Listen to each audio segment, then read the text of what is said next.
ಈಗಾಗಲೇ ಕೊಟ್ಟಿರುವಂತಹ ಪಟ್ಟಿ, ಆ ಪಟ್ಟಿಯ ಬಗ್ಗೆ ಮಾತುಕತೆಗಳಾದವು, ಚರ್ಚೆ ಆದವು. ಇದೆಲ್ಲದರ ಬಗ್ಗೆಯೂ ಕೂಡ ಒಮ್ಮತದ ತೀರ್ಮಾನಕ್ಕೆ ಬರಲಾಗಿದೆ ಅನ್ನೋ ಮಾಹಿತಿ. ಇನ್ನು 6 ಶಾಸಕರ ಹೆಸರುಗಳಿಗೆ ಒಮ್ಮತ ಮೂಡಿಲ್ಲ. 14 ಆಲ್ಮೋಸ್ಟ್ ಫೈನಲ್ ಆದಂತೆ, ಇನ್ನು 6 ಹಾಗೆ ಪೆಂಡಿಂಗ್ ಇದೆ. ಇವತ್ತು ಸಂಜೆ ಮತ್ತೊಂದು ಹಂತದ ಫೈನಲ್ ಸಭೆ ಇದೆ. ಮಲ್ಲಿಕಾರ್ಜುನ್ ಖರ್ಗೆ ಅವರ ನಿವಾಸದಲ್ಲಿ ಸಭೆ ನಡೆಯಲಿದೆ. ಈ ಸಭೆಯಲ್ಲಿ ಸುಮಾರು 20 ಸಚಿವರ ಪಟ್ಟಿಯನ್ನ ಫೈನಲ್ ಮಾಡಲಾಗುತ್ತೆ ಅನ್ನುವಂತ ಮಾಹಿತಿ ಈಗ ಸದ್ಯಕ್ಕಿರೋದು. 14 ಆಲ್ಮೋಸ್ಟ್ ಹೈಕಮಾಂಡ್ ನಾಯಕರಿಗೂ ಕೂಡ ಓಕೆ ಆಗಿದೆ ಅನ್ನುವಂತ ಮಾಹಿತಿ.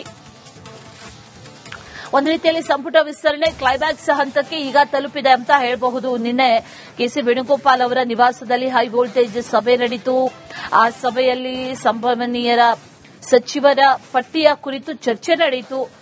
ಬಹಳ ಚರ್ಚೆಯ ನಂತರ, ಅಂದರೆ ಸುಮಾರು 1 ಗಂಟೆಗೂ ಹೆಚ್ಚು ಕಾಲ ಚರ್ಚೆ ಮಾಡಿದ್ದಾರೆ ಅನ್ನೋ ಮಾಹಿತಿ. ಆ ಚರ್ಚೆಯ ನಂತರ ಹೆಸರುಗಳು ಫೈನಲ್ ಆಗಿದೆ. 14 ಹೆಸರುಗಳು ಫೈನಲ್ ಆಯಿತು. ಇನ್ನೂ 6 ಹೆಸರುಗಳು ಫೈನಲ್ ಆಗಿಲ್ಲ, ಒಮ್ಮತ ಮೂಡಿಲ್ಲ ಅನ್ನುವಂತ ಮಾಹಿತಿ. ಅದೇ ನಿಟ್ಟಿನಲ್ಲಿ ಇವತ್ತು ಮತ್ತೊಂದು ಸಭೆ.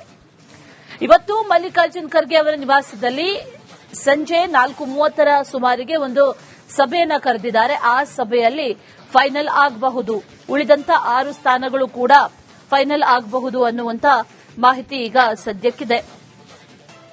ನಿನ್ನೆ ಕಾರಣಾಂತರಗಳಿಂದ ರಾಹುಲ್ ಗಾಂಧಿ ಹಾಜರಾಗಿಲ್ಲ, ಹಾಗಾಗಿ ಸಚಿವರ ಪಟ್ಟಿ ಅಂತಿಮಗೊಂಡಿಲ್ಲ ಅನ್ನುವಂತ ಮಾಹಿತಿ. ಹಾಗಾಗಿ ಇವತ್ತು ಮತ್ತೆ ಇನ್ನೊಂದು ಸುತ್ತಿನ ಸಭೆ ಇದೆ. 4:30ರಿಂದ ಸಭೆಯನ್ನ ಕರೆಯಲಾಗಿದೆ. ಆ ಸಭೆಯಲ್ಲಿ ರಾಜ್ಯ ನಾಯಕರೊಂದಿಗೆ ಮಾತುಕತೆಯನ್ನ ರಾಹುಲ್ ಗಾಂಧಿ ನಡೆಸುತ್ತಾರೆ ಅನ್ನುವಂತ ಮಾಹಿತಿ ಕೂಡ ಸದ್ಯಕ್ಕಿದೆ. ಎಐಸಿಸಿ ಅಧ್ಯಕ್ಷ ಮಲ್ಲಿಕಾರ್ಜುನ್ ಖರ್ಗೆ ಅವರ ನಿವಾಸದಲ್ಲಿ ರಾಹುಲ್ ಗಾಂಧಿ ಹಾಗೆ ರಾಜ್ಯ ನಾಯಕರ ಫೈನಲ್ ಮೀಟಿಂಗ್